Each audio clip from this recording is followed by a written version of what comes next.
Hello. As always, I'd like to start by saying the following remarks are my beliefs and my beliefs only, and do not represent those of the St. Louis Art Museum or any of its employees or volunteers. My name is Marcus Creighton. I am a current member and past president of the Upsilon Lambda chapter of Alpha Phi Alpha Fraternity Incorporated.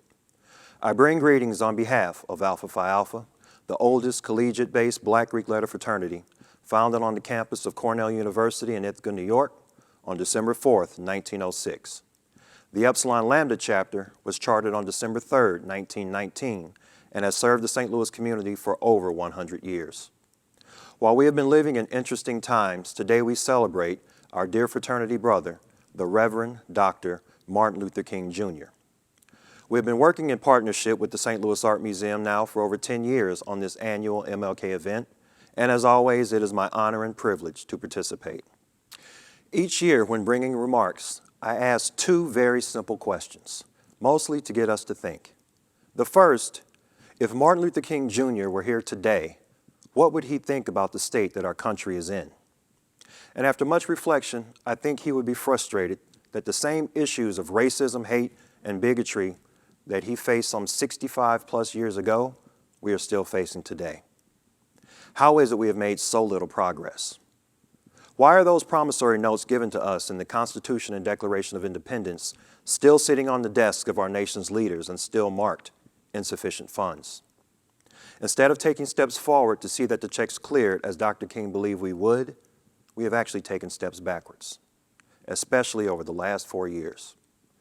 We are experiencing more blatant racism, bigotry, xenophobia, narcissism, nepotism, and every other ism you can think of than any other time since the Civil Rights Movement.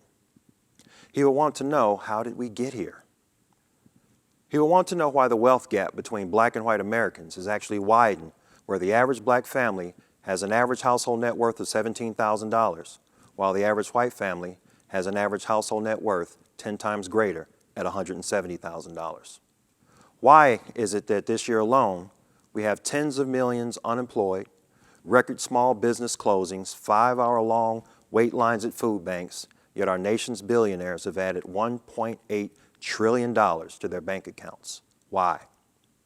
Is it that we have to continue to say their names? Why? Do we have to remind everyone daily that our lives matter? Why? Is it that our political leaders flat out lie about all things COVID and show little concern for the citizens that elected them as they see record deaths daily and are literally trying to destroy the free and fair elections that govern our nation by trying to overturn a settled election of our next president? Why? Needless to say, as a nation, I think if Dr. King were here, he would say we still have much work to do. The second question I always ask is, if MLK were here today, what would he think about us, the members of the community? I do think he would be satisfied to know that on November 3rd, we showed up and said, enough. But I also think he would scratch his head in frustration at the fact that we have yet to realize our full potential and true power in the voting booth. He would want us to understand that the reason the powers that be are trying so hard to increase voter suppression is that they know what we have yet to figure out, that if we truly realize our full potential, we can actually influence every election in a positive way, and maybe, finally, get those checks cashed in good faith.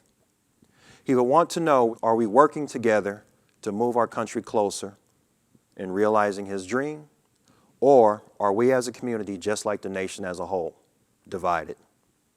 As my time draws to an end, I ask you to think about the last year, what your efforts were to move our community forward. And think about this year, what is that one thing that we can do more than we did last year? Whether it's buying a hungry person a meal, spending an hour helping a student read, mentoring, supporting a black business, or taking someone to vote. For we are all small pieces of a very large puzzle, and it is up to us to work together to finally turn his dream into a reality.